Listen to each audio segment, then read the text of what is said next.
Olá pessoal, tudo bem? Aqui é o professor Gabriel Moimaz, da disciplina de Termodinâmica 1.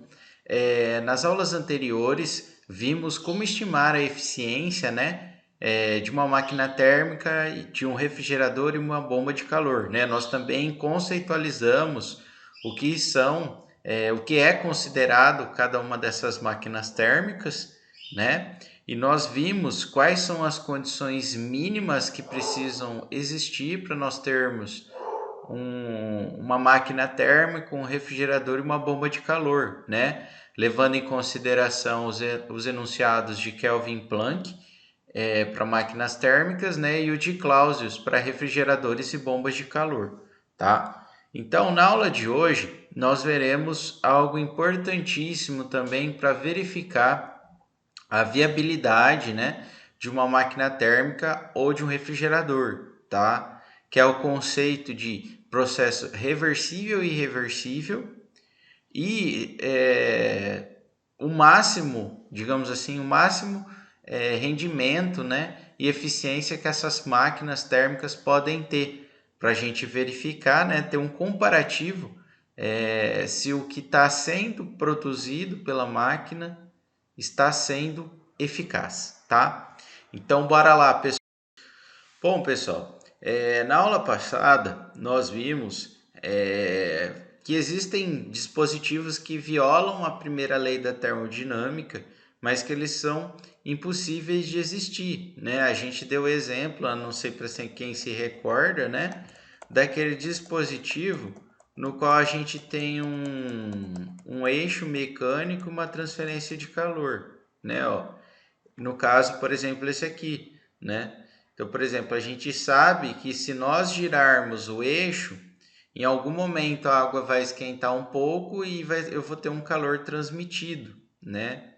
E que se a gente fizer o oposto, por exemplo, transferir calor para esse fluido, o eixo ele não vai movimentar, tá? Então, existem sistemas, né, termodinâmicos que eles obedecem à primeira lei da termodinâmica, mas não à segunda, tá? Esses sistemas que eles não obedecem à primeira lei da termodinâmica e da segunda são denominados motocontínuos, tá? Então são máquinas que infringem as leis da termodinâmica. Quando ele viola a primeira lei, nós temos um moto contínuo de primeira espécie. E quando ele viola a segunda lei, ou seja, os enunciados de Kelvin Planck ou Clausius, né? Nós também temos um moto contínuo, só que de segunda espécie, tá?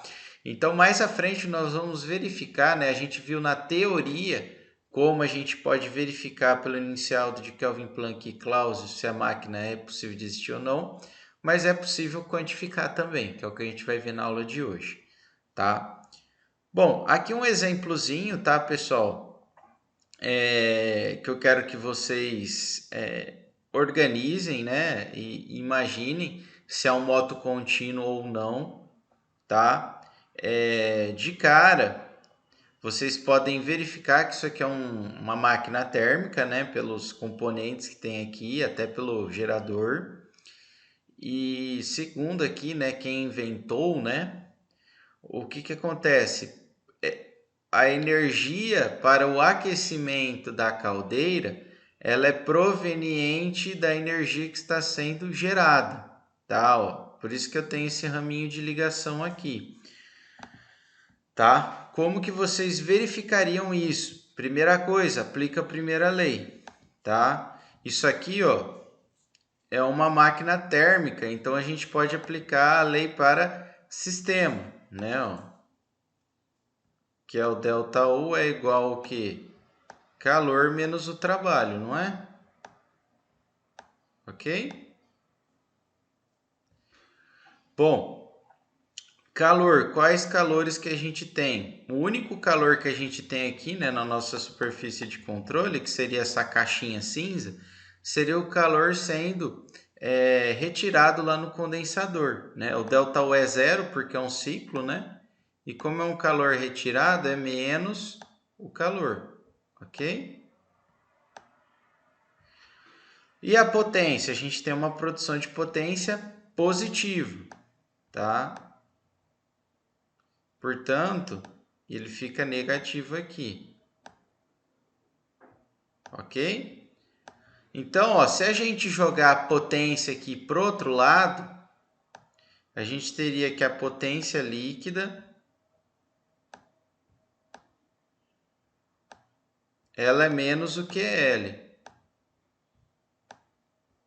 Isso aqui faz sentido, pessoal? Isso aqui significa que ele vai estar gerando potência a partir do meu calor que eu estou sendo retirado, né? O negativo do calor retirado. Não faz sentido algum, né, pessoal? Como que eu gero calor como que eu gero potência de um calor que está sendo retirado? Então, só pela análise da primeira lei, a gente já poderia verificar que não bate, né? Ok? Não faz sentido algum, tá? Então, ele viola a primeira lei da termodinâmica, tá? E também viola a segunda, tá? Por quê? Porque a gente só tem uma fonte fria e uma geração de potência. A gente não tem uma fonte quente, né? Que está produzindo calor. Não tem o QH, tá? Mas como viola antes a primeira lei do que a segunda, isso aqui é um moto contínuo de primeira espécie, tá? Bom, para a gente quantificar o quanto que o nosso processo, o quanto que nossa máquina térmica, o nosso refrigerador, ele está sendo eficaz, né?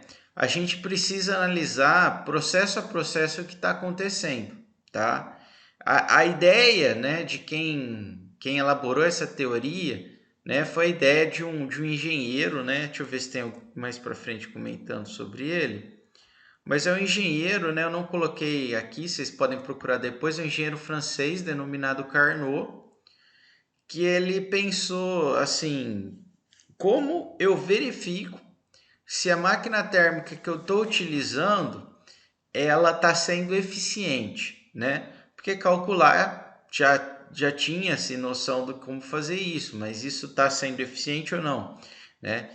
Então, a ideia do Carnot foi a seguinte: como que o meu sistema ele é o mais eficiente possível? Se eu não tiver perdas, ok?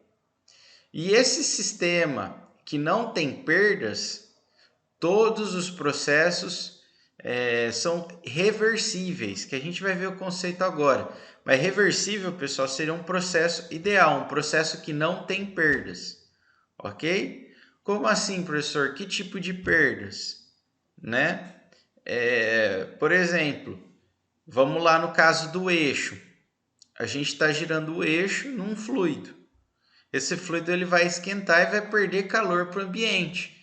Vejam que parte da energia que eu utilizei para girar o eixo, ele está sendo perdido por calor, tá? Então, o calor é uma forma de se perder uma energia que você não consegue juntar depois, né? Não é impossível de você reverter, né?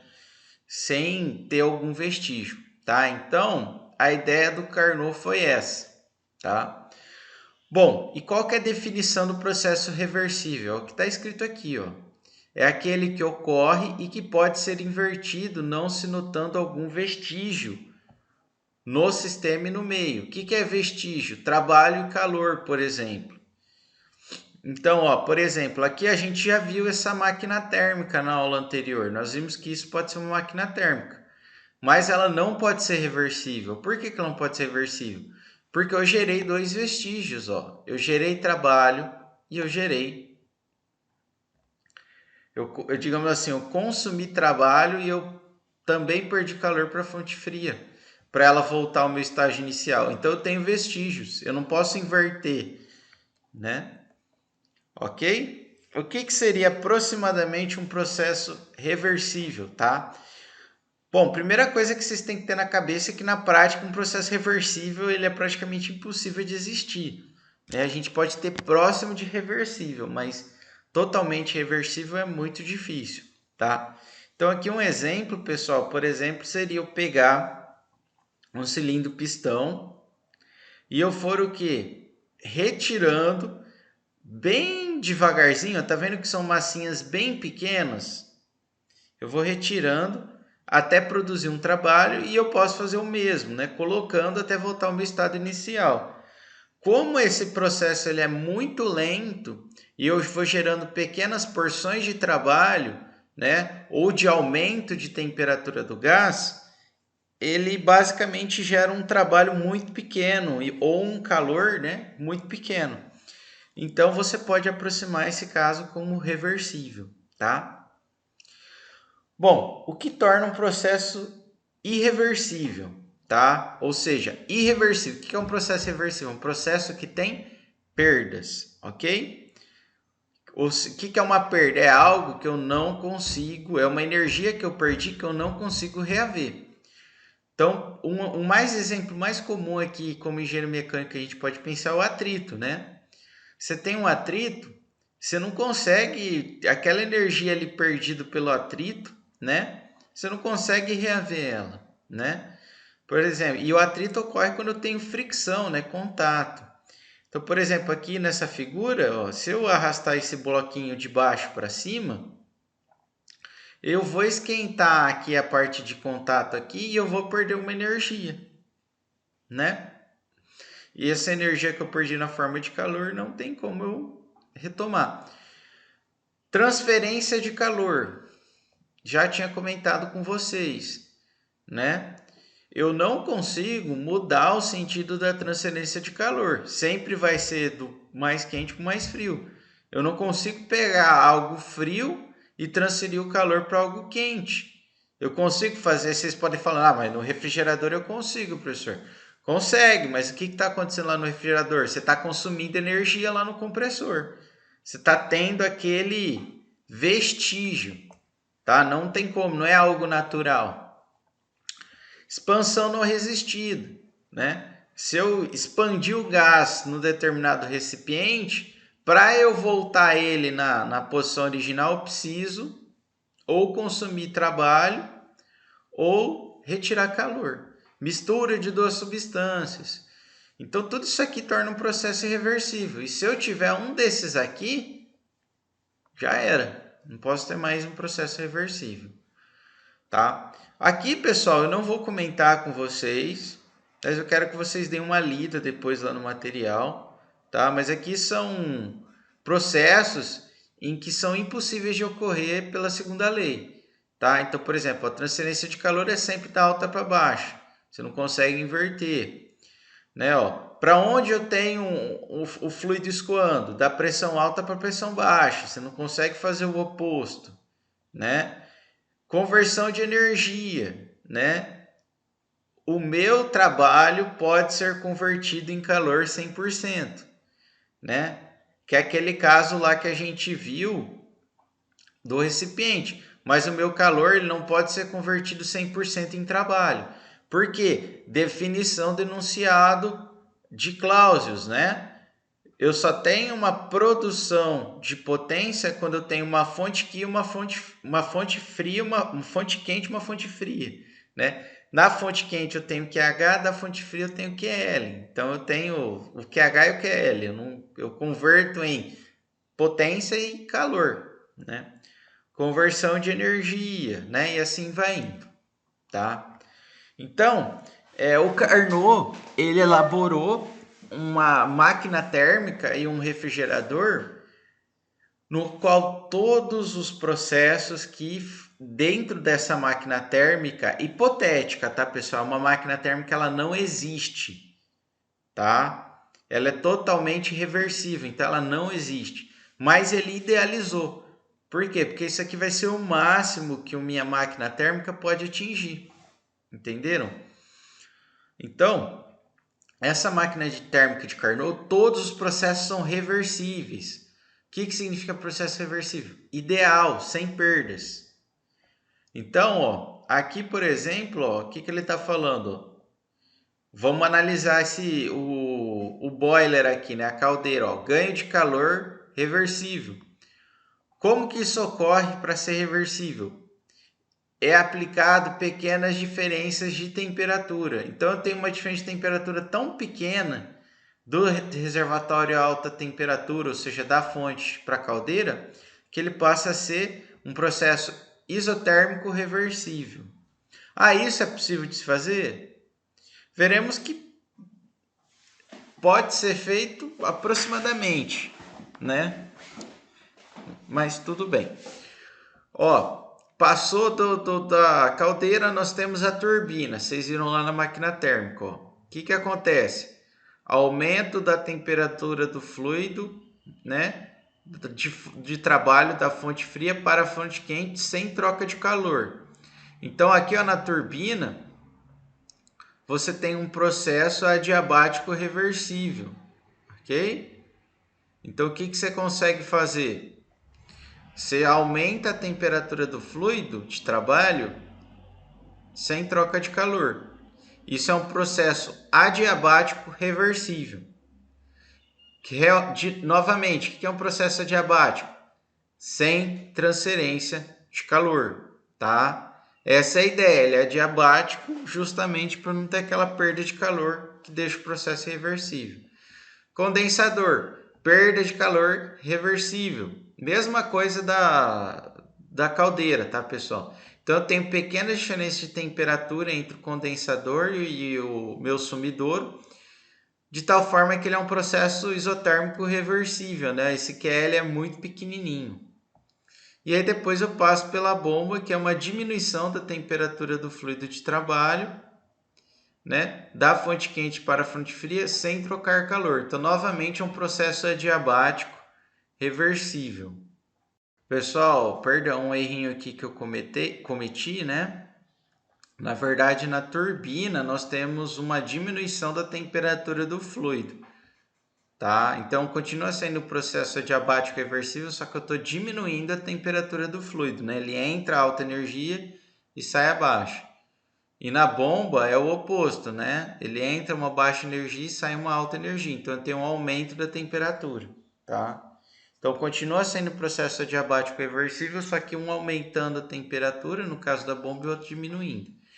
Então, aqui, pessoal, quando eu faço isso, os meus quatro aqui, ó, meus quatro componentes são todos reversíveis. E aí eu tenho minha máquina térmica perfeita, tá? Se vocês... Isso aqui, pessoal, é analisando essas setinhas sólidas de azul aqui. Se vocês inverterem o sentido e utilizar as setinhas brancas, né? Ou seja,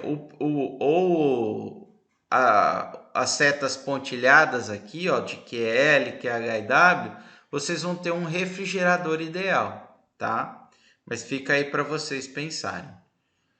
Bom, então aqui, por exemplo, eu tenho um exemplo de uma máquina térmica de Carnot. Ela não existe, tá, pessoal? Mas idealmente seria isso. Ó. Então, primeiro eu vou fornecendo, eu vou retirando, né, na verdade. Eu vou fornecendo o calor bem devagarzinho, de tal forma que ele suba, tá? E à medida que eu forneço esse calor, eu vou retirando os pezinhos, tá? Então aqui eu tenho uma expansão isotérmica. Feito isso, o que eu vou ter? Eu isolo esse cara aqui, então ele não consegue trocar calor e eu vou retirando bem devagarzinho os pesos, né? E ele vai expandindo. Depois eu faço o oposto. Eu tiro o calor, né, dele e vou adicionando os pezinhos aos pouquinhos, tá? De forma que eu tenho uma compressão isotérmica, tá? Por que eu vou retirando e botando, tá, pessoal? Porque quando eu retiro o peso, ele vai tender a diminuir a temperatura, equalizando com a temperatura aqui de fora.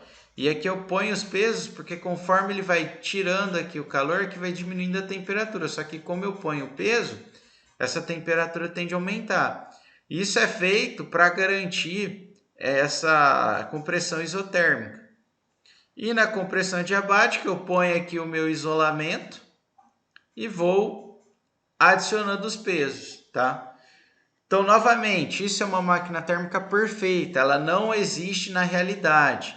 Ela é apenas utilizada como comparativo para a gente verificar o máximo que o meu sistema iria render, tá? Aqui tem um diagrama P por V do meu ciclo de Carnot e do ciclo de Carnot reverso. Esse ciclo de Carnot reverso é o ciclo de refrigeração, tá, pessoal? Bom, então, o que a gente retira dessa máquina térmica de Carnot? Primeiramente, que é impossível construir um motor que opere entre dois reservatórios, né? Entre dois reservatórios térmicos dados e que seja mais eficiente que a máquina de Carnot, né? Operando entre esses mesmos dois reservatórios. Então, se eu pegar, eu tenho uma máquina térmica, eu considero os mesmos reservatórios térmicos, ou seja, para o mesmo TL, mesmo TH. Se eu calcular a eficiência da máquina térmica real, ela vai ter que ser menor do que a eficiência da máquina térmica de Carnot se estivesse operando a esse mesmo TL e esse mesmo TH, tá? E o segundo teorema, pessoal, eu não vou provar, tá? Mas a gente consegue estabelecer uma relação entre o QH e o QL como sendo TH e TL, tá? Então, toda vez isso é válido, tá, pessoal? Para quando eu estou naquela máquina térmica reversível. O que é a máquina térmica reversível? A máquina de Carnot. Então, quando eu vou fazer o cálculo de uma máquina térmica de Carnot ou de um refrigerador de Carnot, eu posso utilizar essa relaçãozinha. Só quando eu estou considerando o de Carnot, ou seja, quando a máquina térmica for 100% reversível, sem perdas. Caso contrário, eu não posso fazer isso aqui. De novo, estou repetindo, os alunos sempre erram. Isso é válido só quando minha máquina for 100% reversível, ou seja, quando ela for a máquina de Carnot. No caso real, eu não posso aplicar essa consideração aqui de baixo, tá? Então, ó, quando eu vou calcular a máquina térmica de Carnot, o que era o QL sobre o QH virará, né, TL sobre TH, tá? Para o refrigerador, mesma coisa, ó. QH sobre QL vira TH sobre TL. E para a bomba de calor, TL sobre TH. Para mente, se eu estiver considerando que aquele sistema esteja 100% reversível. Ou seja, for um sistema de uma máquina térmica de Carnot. Ou um refrigerador de Carnot, uma bomba de calor de Carnot, ok? Só é válido para essa consideração. E mais uma observação: o TL e o TH nós temos que usar em Kelvin, pelo amor de Deus, não use em graus Celsius que vai dar errado. Tem que usar em Kelvin. Bom, então a eficiência térmica das máquinas térmicas, né, ela vai ser assim, ó. Então, quando minha máquina térmica ela for irreversível, que é o que a gente tem no nosso dia a dia real, ela vai ser menor que a eficiência da máquina térmica de Carnot, ok? Se ela for igual, reversível, totalmente reversível, ela vai ser igual. E se ela for maior que a máquina térmica de Carnot, aí é impossível, né, pessoal? Porque é impossível ter uma máquina térmica maior, mais eficiente que a máquina térmica de Carnot, porque a máquina térmica de Carnot não tem perdas. Então, se algum inventor chegar a dar os dados para você, você calcular, e for maior que a máquina, que o rendimento da máquina térmica de Carnot, você pode rir da cara dele, né? Isso é impossível de ser feito. Então aqui tem um exemplo, ó. Imagina que eu tenho um reservatório a 1000 Kelvin e outro a 300 Kelvin, né? A fonte a 1000 Kelvin e o sumidor a 300 Kelvin. Ó, a máquina térmica de Carnot deu uma eficiência de 70%. O real é que a gente tem eficiências menores que essa. Então, por exemplo, se chegar com alguém com uma eficiência menor que 70%, é possível. Tá? No caso aqui dessa máquina irreversível. Agora, se for maior 80%, isso é impossível de ocorrer. Tá? E o mesmo ocorre para os refrigeradores. Tá? Se a gente comparar os COPs da máquina, né, do refrigerador com o reversível. Então, se for menor, a gente vai ter um refrigerador real. Se for igual, eu tenho um refrigerador reversível. E se for maior, é impossível, tá? Então, o ideal nos nossos refrigeradores reais é que ele sempre tenha um COP menor que o COP desse refrigerador se ele se comportasse como uma máquina, como um refrigerador de Carnot, ok? Então aqui a gente tem um exemplo. Ó. Se eu tiver uma fonte quente de 300 Kelvin e uma fonte fria de 275, ó, o COP de Carnot, ou seja, se o meu refrigerador for reversível, dá 11. O real, ou seja, o refrigerador irreversível, dá 7. Tá ok. Tem que dar menor que 11 mesmo. Agora, se alguém chegar e falar que deu 13, tá errado. Porque tá maior que a eficiência térmica de um refrigerador reversível, refrigerador de Carnot. Então, é um refrigerador impossível de ser construído. Tá? Então, pessoal, na aula de hoje, isso é como a gente quantifica a segunda lei, tá, pessoal? Então, a gente viu na aula de hoje a definição de um processo reversível e um processo irreversível. Com isso, nós vimos a máquina térmica e o refrigerador 100% perfeito, que eles são os de Carnot, no qual eles são reversíveis, todos os processos são reversíveis. E nós vimos como comparar, né, como verificar por meio da segunda lei, quantificadamente, né, se a minha máquina térmica, se o meu refrigerador, ele é possível de existir, por meio do cálculo do COP de Carnot e da eficiência térmica de Carnot. Então a gente compara esses dois valores e verifica se essa máquina existe realmente, tá? Na próxima aula, pessoal, eu vou resolver alguns exercícios para a gente fixar esses conceitos. Então, obrigado e até a próxima.